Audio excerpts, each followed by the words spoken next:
I never imagined my sister would slap me so hard that the entire Los Angeles terminal went silent. One second I was checking our boarding time, and the next her hand cracked across my face sharp enough to turn 200 heads. Phones lifted, people stared, and before I could even breathe, my parents rushed in not to help me but to blame me. Again. They had no idea I was the one who paid for the entire Hawaii trip, or that 5 minutes later I'd make a decision that would leave every passenger speechless and my family stranded. My name is Rose Morrison, and for most of my life, people have described me as the responsible one, the steady daughter, the calm older sister, the girl who never argues, never complains, never causes trouble. It's funny how a reputation can trap you, how it can turn into a role you don't remember choosing, but everyone expects you to play forever. Growing up in our house in Los Angeles, my sister Jessica was the spark-loud, emotional, dramatic, in a way my parents found charming. I was the quiet one, the fixer. If Jessica cried, I comforted her. If she messed up, I covered. If my parents needed something done, they didn't even ask her. They turned straight to me. I told myself it was love, responsibility, family. But somewhere around year 28 of being the dependable daughter, the cost started showing. I work in marketing analytics for a tech company, the kind of job where you spend more time with spreadsheets than people. It pays well enough that when the Hawaii idea came up, covering the whole trip didn't feel like a burden. It felt normal, expected even. I told myself it was a gift. Something nice to do for my parents who hadn't traveled in years. Something generous for Jessica, who said she needed a break from her stressful life of switching jobs every few months and posting inspirational quotes online. 5 weeks ago at family dinner, Jessica stood up with a champagne glass and announced she was treating everyone to Hawaii. My parents' faces lit up like Christmas morning. My mom covered her mouth in disbelief. My dad bragged instantly, telling her how proud he was. Jessica looked at me across the table, smiled, and mouthed "thank you," like a private joke, and I laughed it off, because that's what I do. I kept planning, paying, organizing the hotel, the car, the excursions, the flights, premium seats, because Dad's back hurt adjoining rooms because Jessica needed her space. I told myself it didn't matter if nobody knew. I told myself family doesn't need credit.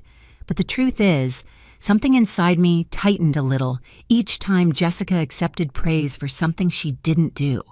Each time my parents brushed off my contributions like they were automatic. Each time Jessica made a snide comment about me being too uptight or too serious while I carried every adult responsibility in the family. Still, I hoped this trip would feel different. Maybe being away together, maybe the ocean breeze, maybe a week outside of our routine would soften the edges. Maybe we could actually enjoy something as a family.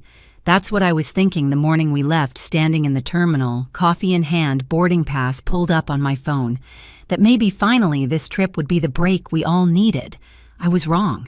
So wrong that within minutes, everything I believed about my family shattered. The moment Jessica's hand hit my face, the sound cracked through the airport like a dropped tray. For a second, everything inside me went quiet, even the part of me that always tried to understand her. My cheek throbbed, but what hurt more was watching my parents sprint toward us with that familiar mix of panic and irritation aimed squarely at me. "What did you do to her, Rose?" my dad snapped before even looking at my face. I opened my mouth, but Jessica beat me to it. She buried her face in Mom's shoulder, voice trembling on cue. "She's been ruining the trip all week. I can't take it anymore." The lie slid out so smoothly it barely surprised me. What surprised me was how quickly my parents accepted it again. Mom stroked Jessica's hair, glaring at me over her shoulder. "Why can't you just let your sister enjoy herself?"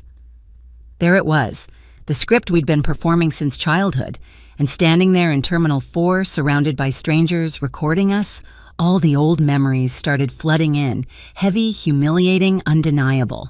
The graduation party. Jessica had barely passed high school, and she'd wanted a big celebration just like everyone else. Our parents didn't have the money, so I quietly paid for the cake, the decorations, the backyard tent. $2,000. Jessica made a whole speech thanking Mom and Dad for everything they did. Everyone applauded. Mom teared up. Dad hugged her. I stood by the grill holding a tray of burgers, smiling like it didn't matter. The apartment. 2 years later, she got approved for a cute place near downtown because I co-signed. She walked through the empty living room, twirling her keys, telling Instagram how proud she was to be finally independent. She never mentioned the only reason her application went through was because my credit carried her. The engagement. She got engaged briefly, 4 unforgettable months to a guy who loved her drama, until he didn't. She called me crying about the ring she wanted but couldn't afford. I lent her $5,000. She bought the ring, posted it online with a Bible quote, and when the relationship fell apart, she kept it. Never paid me back, never even brought it up. And the gifts. Every birthday, every holiday, I bought presents from both of us because she claimed she was broke or overwhelmed or busy. For years, Mom believed Jessica was better at picking gifts than I was. But the flashback that stung the most, that family dinner 5 weeks ago. Jessica clinked her glass, smiled sweetly and said, "I'm treating us to Hawaii. We leave in June. All expenses paid." Mom gasped. Dad told her she was amazing. Jessica soaked in the praise like sunlight, and then she looked at me directly and mouthed thank you with that tiny smirk she thought nobody ever caught. I remembered the warmth rising in my chest, not from pride, but from something tighter, something heavy, something that felt like resentment, even though I hated admitting it. Now here we were in the middle of a packed airport replaying the same scene for the 1,000th time. Jessica plays the victim. My parents defend her, and I'm the villain by default. "Apologize," Dad said, stepping between us like a referee. "Do it properly." My cheeks still throbbed, but I swallowed. I always swallowed. I didn't do anything. I whispered, "Rose." His voice dropped to that low, disappointed tone he'd used on me my entire life. "You made your sister cry. Fix it." I looked at Jessica mascara, perfectly streaked like she'd practiced, and something inside me shifted. Not anger, not yet. Something quieter, something colder, a realization. Nothing I'd done for 28 years had ever balanced the scale. Not the trips, not the money, not the favors, not the silence.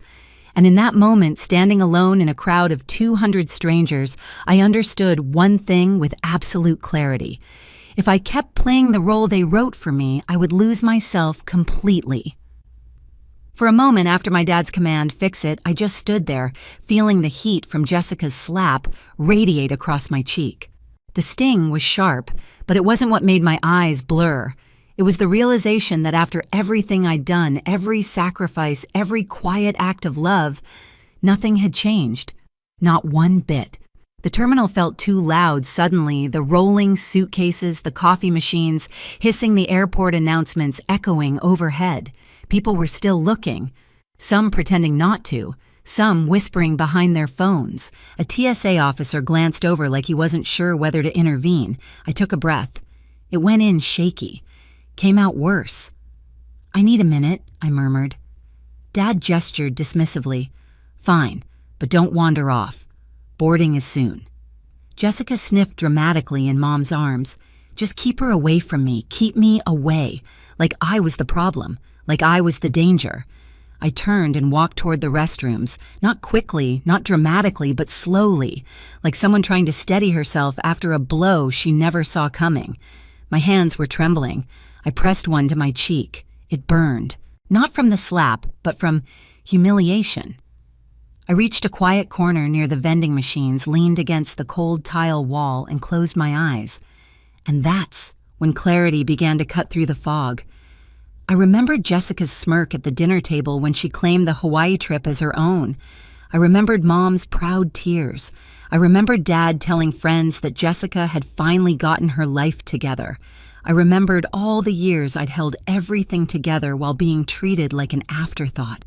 And then I remembered something else. I was the one who paid. Every flight, every room, every reservation, every bill. Not Jessica, not my parents, me. My eyes opened. The tremble in my hands stopped. Just like that. I pulled out my phone and opened my email. The confirmation for the flights was right there, my name, my card, my payments, then the hotel, the rental car, the activities, the bills, all mine, all under my account. And an idea, quiet, simple, perfectly legal, slipped into my mind. A boundary, not revenge. A line I should have drawn years ago. I tapped the airline app and pulled up our reservation code. 4 seats, 4 names, 1 payer. My heart was still pounding, but the rhythm had changed. It wasn't panic anymore. It was control. I stepped farther into the corner, away from the traffic of passengers, and hit the call button. A calm voice answered, "How can I help you today?" And with a steady breath, I said, "I need to make a change to a reservation.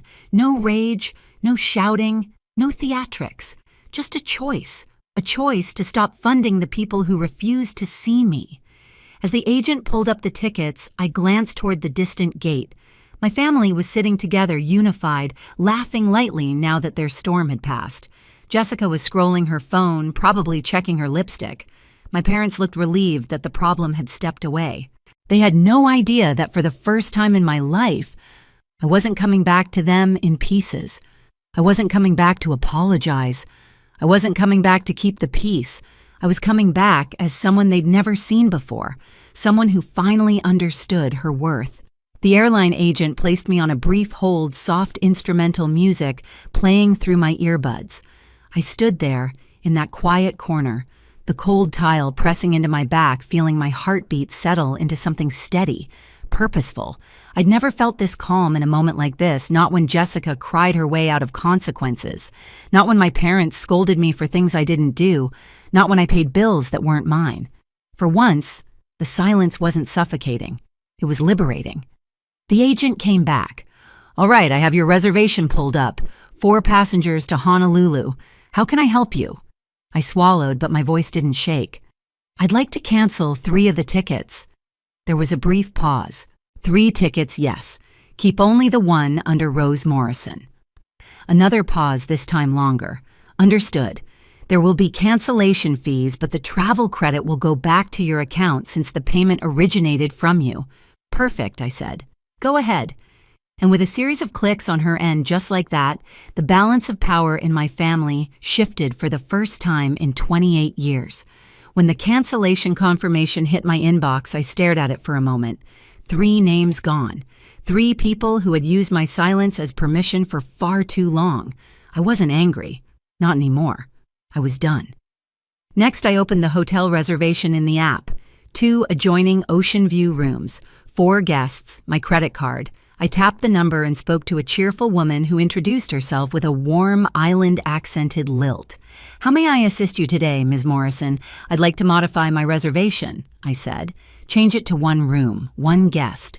She made the adjustments, offered me a refund for the difference, told me she hoped I'd enjoy my stay. Then came the rental car, booking downgrading from the roomy SUV my dad insisted on to a compact. A solo vacation car, the kind you don't need to justify to anyone. Every call left me lighter. Every refund felt like a piece of myself returning. By the time I finished, I no longer felt like the girl who had been slapped in an airport. I felt like someone I hadn't seen in years, Rose Morrison, the adult with control over her life. I slipped my phone into my bag and made the long walk back toward Gate 76. The airport felt different now, not hostile, not overwhelming, just neutral. Like the world wasn't tilting against me anymore. When I approached the seating area, my family hadn't noticed me yet. Jessica was laughing at something on her phone, Mom was digging through her purse, and Dad was reading the news on his tablet. They looked relaxed, at peace, as if 10 minutes earlier they hadn't watched their eldest daughter get hit and blamed her for it. I stepped into their line of vision and said, "I'm heading to my gate now." Mom looked up confused. "What? This is your gate." "Not anymore." Jessica narrowed her eyes. "What are you talking about?" I looked directly at her. "You're not going to Hawaii." Jessica laughed a sharp, disbelieving sound.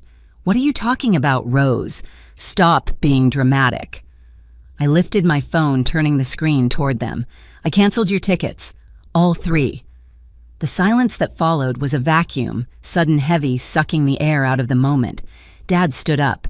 "You what?" Jessica snatched the phone from my hand, reading the cancellation confirmation, like it was written in another language. No, this isn't... Why would you do this?" "I booked this trip." "You didn't," I said quietly. "I did, every part of it." Mom stood too, her voice trembling. "Rose, this isn't funny." "It's not a joke," I replied. "Check with the airline if you don't believe me." Dad didn't hesitate. He pulled out his phone and dialed his voice firm as he repeated the confirmation code. Jessica hovered next to him, shaking her head, muttering, "She's lying. She's lying." But when the agent on speaker confirmed only one remaining passenger, me, Jessica's face fell. Dad lowered the phone slowly. "How could you do this? How could you?" I asked back, my voice steady. "How many times have you watched her lie and watched me take the blame? How many times have you praised her for things I paid for? How many times have you asked me to stay quiet to keep the peace?" "No," Mom said, stepping closer.